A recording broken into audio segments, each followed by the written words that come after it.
Bien, en la clase de hoy vamos a ver dos técnicas que se utilizan muchísimo en IPv4, la técnica de ruteo interdominio sin clases y la técnica de traducción de direcciones. Dos técnicas que surgieron a consecuencia del vaciamiento de direcciones IP versión 4. Recuerden que las primeras clases que desaparecieron fueron las clases A y B, quedaron disponibles direcciones clase C, pero el problema se producía en el caso de organizaciones de tamaño mediano, para las cuales una dirección clase C con espacio para solo 254 hosts era muy poco, mientras que una dirección clase B con lugar para 65.534 hosts es mucho más que suficiente.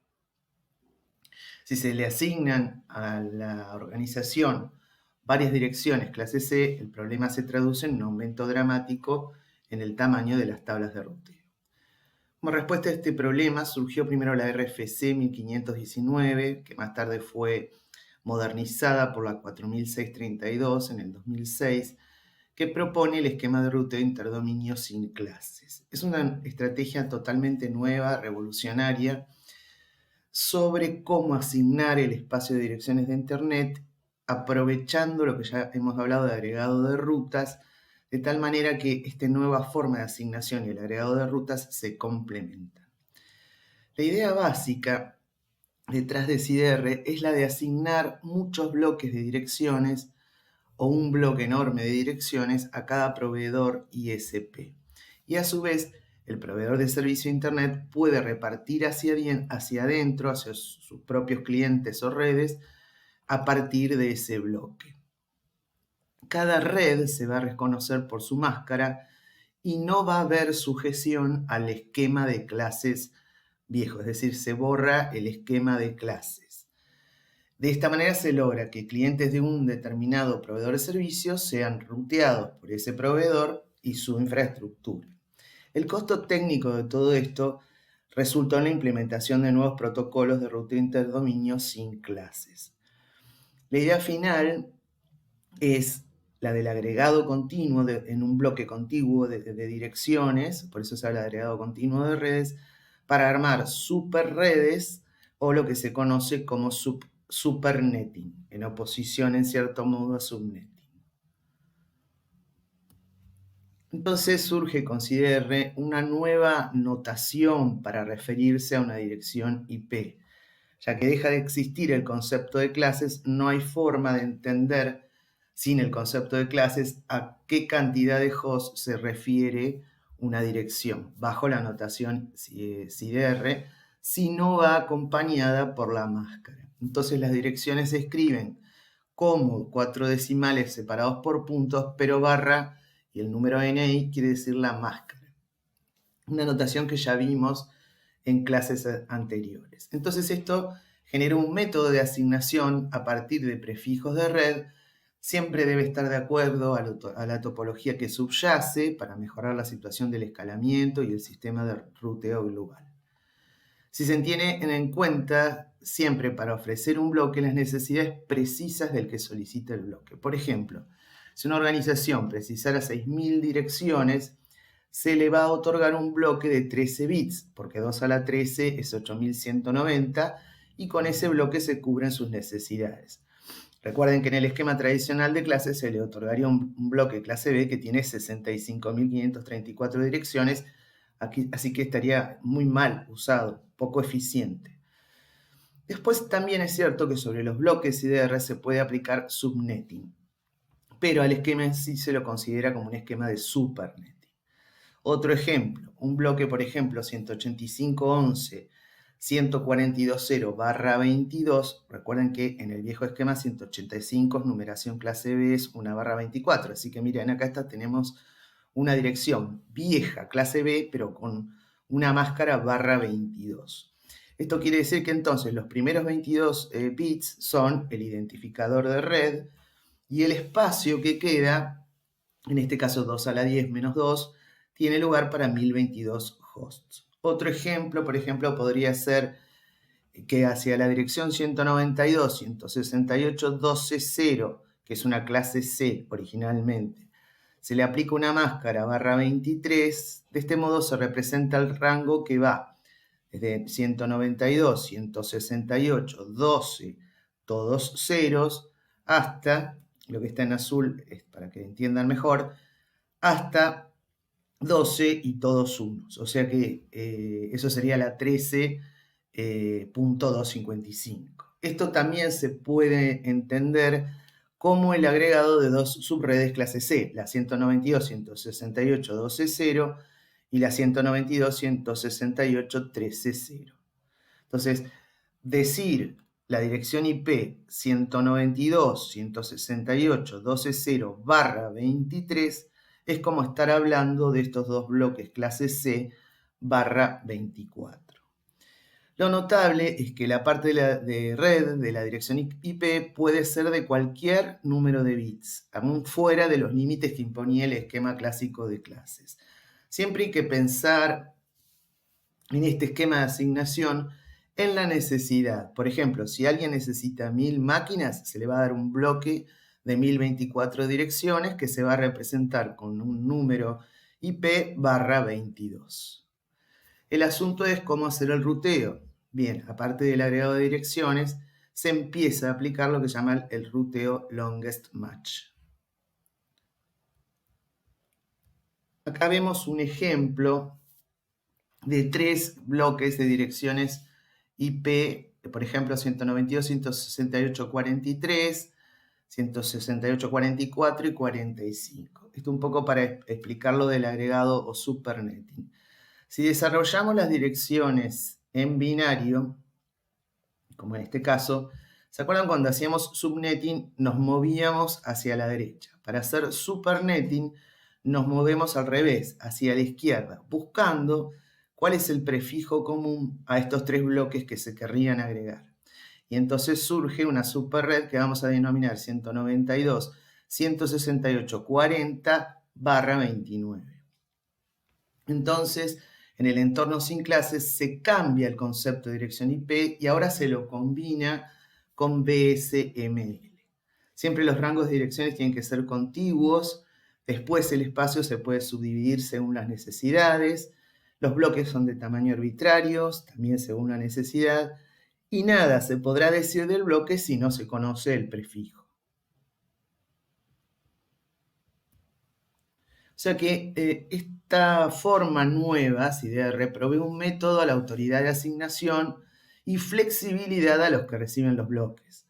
Entonces se pueden obtener así muchos niveles jerárquicos. En la práctica sucedió que Liana o ICANN dividió direcciones en grandes bloques que distribuyeron los 4 registros de Internet regionales, se llaman RIR, su sigla APNIC, ARIN, LACNIC y RIPE-NSC. APNIC se refiere a Asia, allí se le otorgó el bloque que se ve acá en la diapositiva, un /7, al de América del Norte otro /7 con otra numeración, a Latinoamérica otro también /7 con la numeración 200, todos ceros, a 201, todos unos, y para Europa se asignó 194 todos ceros, 195 todos unos, todos son bloques /7. Estos bloques, a su vez, los registros de Internet regionales dividen los bloques y los distribuyen entre sus registros de Internet nacionales, o NIRS, y los registros de Internet locales, LIRS, o también a organizaciones individuales que vendrían a ser los proveedores de Internet. A su vez, los proveedores de Internet podrían subdividir sus propios bloques para sus clientes, que pueden ser otros proveedores de Internet más pequeños o usuarios finales. En este esquema siguen existiendo bloques de direcciones privadas para traducción NAT. Se sigue usando la última parte de la dirección con todos ceros o todos unos, con el mismo significado que en el formato de clases, esta Ready Broadcast, y la dirección 127.0.0.0 se sigue reservando para Loopback. El problema es que se requiere un diseño de hardware y software para reconocer el nuevo esquema. Pero esta tecnología ya está madura, tiene como casi 20 años. Entonces, vamos a hablar un poquito de enrutamiento.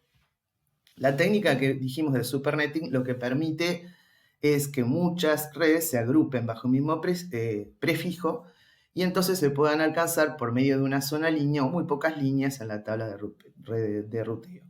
Seguramente los proveedores grandes agregarán muchos bloques que pueden ser clase B o clase C, pero solo van a funcionar si los rangos son continuos. Ahí funciona SuperNetting. El método de ruteo, lo dijimos, se expresó en la RFC 1519 y utiliza, también lo vimos, la nueva notación para separación de identificador de red y identificador de host, que es la del número IP con la máscara. Un destino se puede adaptar a varios pares de red máscara, pero se usa el que se adapta a la máscara más larga. Es decir, cuando un router recibe un paquete, lee la dirección destino y realiza la decisión haciendo una AND entre esa dirección y cada una de las máscaras que tiene almacenadas en su tabla. Cuando la NetID o el identificador de red resultante de la operación coincide con el identificador de red de alguna de las redes, se puede decidir el reenvío del paquete hacia donde corresponda. Para que los protocolos de ruteo soporten el concepto de agregado de rutas, se precisan una serie de protocolos interdominio y cumplir con ciertas reglas en el aviso de las rutas. En la tabla que sigue, se provee información sobre los bloques de direcciones IDR más comunes. Se puede ver que, por ejemplo, una asignación /15 se puede representar por esta máscara, representa un conjunto de 128 K direcciones, digamos, y puede ser visto como dos redes clase B o 512 redes clase C.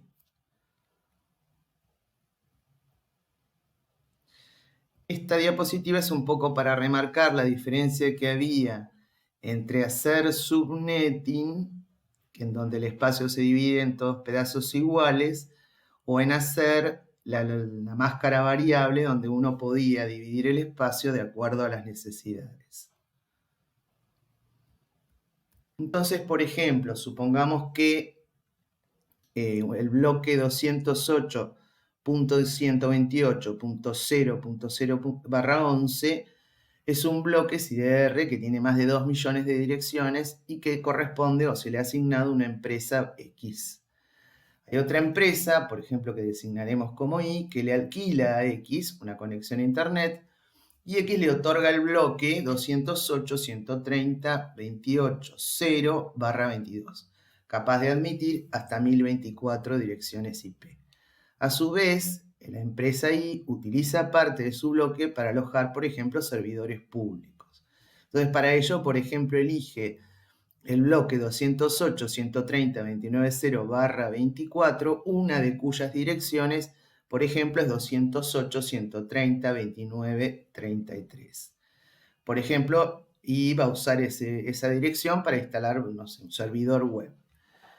Fuera de la red X, el prefijo original, el 00/11, se usa para encaminar hacia X el tráfico que va dirigido no solo a este servidor, sino a todo el conjunto de 2 millones de redes que dependen de X. Y en el interior de la red X, la línea de la tabla que corresponda al prefijo asignado a Y dirigirá el tráfico al bloque alquilado por Y. Y el prefijo /24, que es propio de Y, para subdividir adentro suyo, se usará solo dentro de la red Y para direccionar tráfico, por ejemplo, a sus servidores públicos. El otro mecanismo que vamos a hablar hoy es el mecanismo de traducción de direcciones IP. Es una tecnología que se desarrolló para extender el tiempo de vida útil del espacio de direcciones IP. Y realmente funcionó y se quedó, y todavía se usa. Lo que permite el traductor de direcciones NAT es que un gran número de dispositivos configurados utilizando direcciones privadas puedan comunicarse entre ellos dentro de una red, y para poder salir a Internet necesitan un pequeño grupo de direcciones públicas que son asignadas por la autoridad. Así, lo que sucede es que se limita bastante la asignación de direcciones IP públicas, con la ventaja adicional de mejorar, por ejemplo, cuestiones relacionadas con la seguridad ante posibles ataques, porque el router está en el medio de una red privada donde están los clientes trabajando con direcciones privadas que no pueden ser ruteables y del otro lado estaría la red global. No pueden los dispositivos internos ser accedidos desde Internet, excepto que el router que está traduciendo haga una configuración especial. Entonces, en cierta manera, esta disposición es como tener un cortafuego o firewall en la entrada de la red privada. La técnica de traducción de direcciones es posible debido a la manera habitual en que las distintas organizaciones usan Internet. La mayoría de los dispositivos se comportan como clientes, o sea, no es que precisen ser accedidos desde la red pública, y es el cliente el que contacta al servidor, que estaría fuera de la red privada.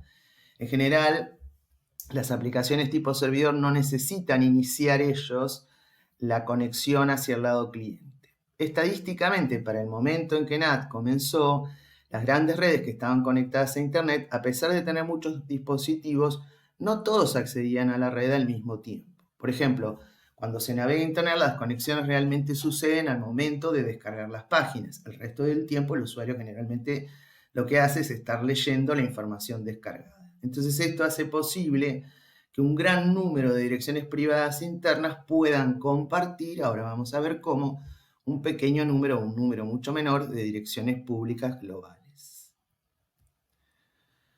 Además, en todas las comunicaciones hacia Internet, ya sean domésticas o organizacionales, pasan a través siempre del router de salida. O sea que esta característica convierte al propio router en un punto de control del tráfico que lo atraviesa. Así, para que la traducción NAT funcione, lo que se precisa es un espacio de direcciones privadas, una o más direcciones IP públicas asignadas a la red que quiere conectarse y el router de salida a Internet con capacidad NAT. Es el propio router el que hace la traducción entre direcciones privadas y direcciones públicas en ambos sentidos de la comunicación y tiene que, digamos, reemplazar las direcciones privadas por públicas cuando los paquetes salen hacia Internet y al revés cuando entran. Recuerden que el grupo de direcciones no ruteables, ya lo habíamos mencionado, el rango de la 10/8, 172.16/12 y 192.168/16. La traducción es transparente, al usuario se refiere esto, pero puede suceder que algunas aplicaciones tengan problemas en el paso de los paquetes a través del router, debido a que el router necesariamente va a manipular los paquetes, hacer el cambio de las direcciones, y entonces debe recalcular el campo de chequeo no solo a nivel IP, sino tal vez a otros niveles. Entonces, esto obliga al router a mantener el estado de las conexiones y eso significa operar sobre múltiples protocolos. El acceso a servidores web internos desde Internet, además, significa una carga extra de procesamiento sobre el router. Van a ver que si se hace una configuración especial, esto es posible, pero esto también significa que el router tiene que estar siguiendo forzosamente las conexiones que vienen desde afuera para solicitar servicios al servidor web interno. A pesar de estas desventajas, NAT se ha convertido, como les dije, en una herramienta muy utilizada y que además después, cuando veamos IPv6, vamos a ver que representa un desafío para IPv6. Bueno, en este esquema de traducción de direcciones podemos hablar de direcciones internas, que son las que pertenecen a los dispositivos que están en la red privada. Direcciones externas son las de Internet, se trata de las direcciones públicas que se encuentran fuera de la red local. Y también en base a dónde están los paquetes se puede hablar de dirección local, que se refiere a una dirección que aparece en un paquete que está en la red interna, ya sea que se refiera a cualquiera de los dos casos anteriores. Puede ser interna o externa, pero es local porque está dentro de la red privada. Y una dirección global se refiere a una dirección que aparece en un paquete en la red externa. Así entonces podemos hablar de que existen direcciones internas locales, por ejemplo, las de las redes privadas, por ejemplo, la 10.0.0.0. Direcciones internas globales, que son públicas y son ruteables, se asignan a los dispositivos internos para que puedan comunicarse con Internet a través del router NAT. Por ejemplo, en el caso de un cliente interno que esté alojado en la dirección 10.0.0.27, por dar un ejemplo, y quiera comunicarse a través de un requerimiento HTTP, o sea, un servidor web en Internet que esté habilitado, por ejemplo, el servidor con una dirección pública 200, 151, 116, 12. Entonces, la máquina cliente encapsula el requerimiento en un paquete con dirección fuente 10.0027 y dirección destino, la global del servidor 200, 151, 116, 12. ¿Qué va a hacer el router? Va a tomar el paquete, va a traducir la dirección interna reemplazándola con alguna de las direcciones públicas que hayan sido asignadas a la organización. Por ejemplo, podría ser 170.210.65.4. Y esta va a ser la dirección 170.210.65.4, lo que llamamos la dirección interna global, que es la que se va a corresponder con 10.0027. Ahora vamos a ver un ejemplo. También tenemos direcciones externas globales, que son públicas y registradas, por ejemplo, la del servidor que vimos recién. Y direcciones externas locales, se trata de direcciones de dispositivos externos, tal cual como se referencian en los dispositivos, pero en la red local. En ocasiones pueden ser las mismas que las externas globales de los dispositivos externos. Acá vemos un ejemplo. El cliente desde la dirección 10.027, que es su interna local, quiere comunicarse con el servidor. Esta dirección es pública, 200.151.16.1 es la externa local porque el paquete está entre el cliente y el router en la red privada. Cuando pasa hacia internet, o sea, pasa el router, la dirección interna global es la que se le ha asignado al sitio, por ejemplo, 170.210.65.4, y la externa global es la del servidor. Cuando viene la respuesta del servidor, la externa global, que está en la dirección fuente, es la del servidor, la interna global es la asignada a la red para poder salir a internet, y cuando pasa el router y entra en la red privada, la dirección fuente, en este caso es la del servidor, es la externa local, y la dirección destino, que es la interna local, es la 10.0027. Acá vemos los que hay que cambiar. Por ejemplo, supongamos que se quiere acceder a un servidor, otro servidor, 128.23.2.2, esto es externo, una dirección pública, desde un cliente 10.002 o 10.003. Entonces la fuente va a ser 10.003 de este lado del router, el destino 128.23.2.2. Cuando pasa el router, el destino sigue siendo 128.23.2.2, pero la fuente se cambia por una dirección global que sea accesible o que se le haya dado a la organización.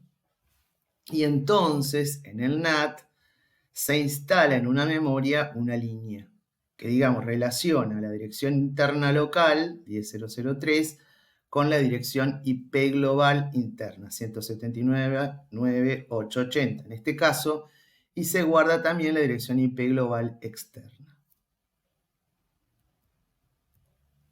Entonces, en esa tabla de traducción que vimos recién, las entradas pueden hacerse de dos maneras, o de manera estática o de manera dinámica. Las estáticas se dice que son permanentes.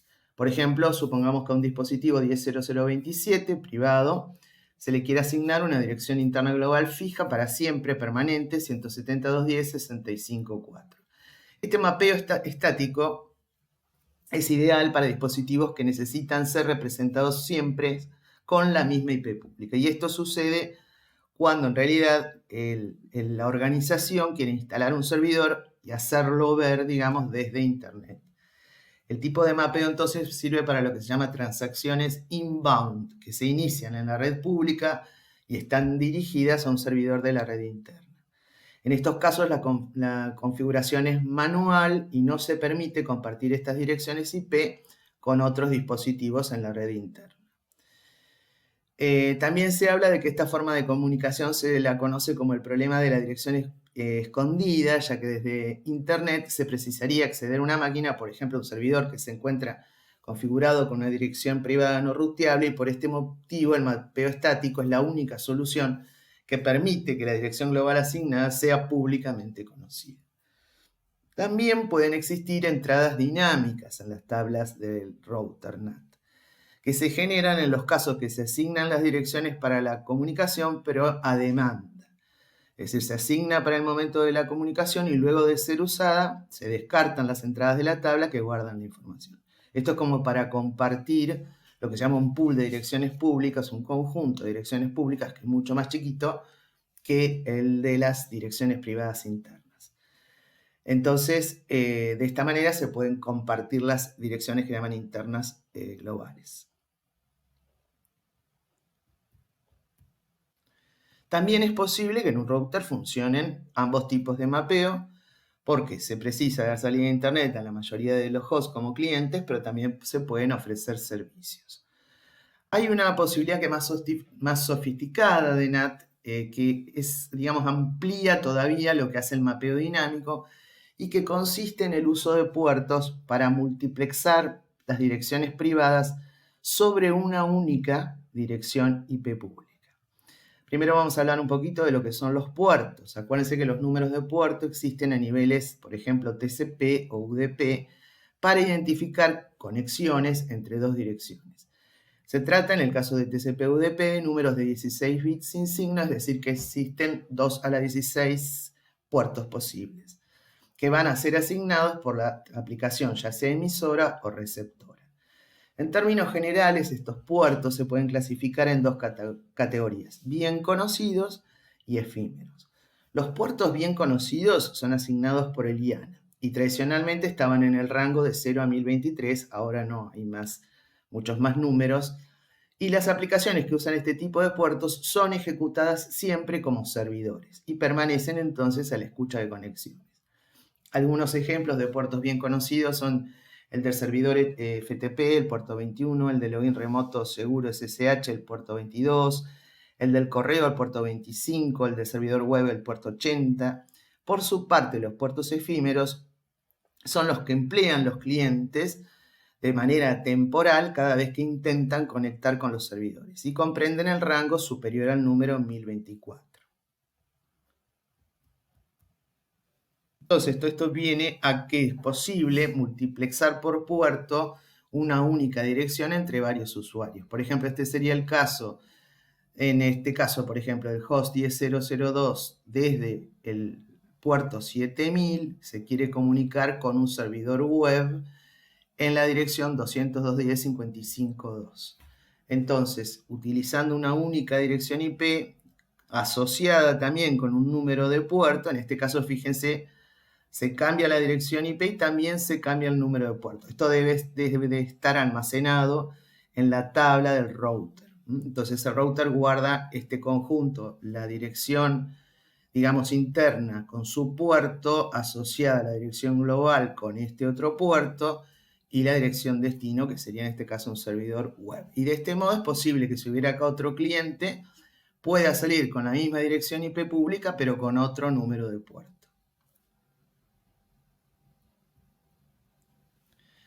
El problema un poco está en el número de traducciones simultáneas que el router puede soportar y que está determinado principalmente por la cantidad de memoria dinámica RAM que posee.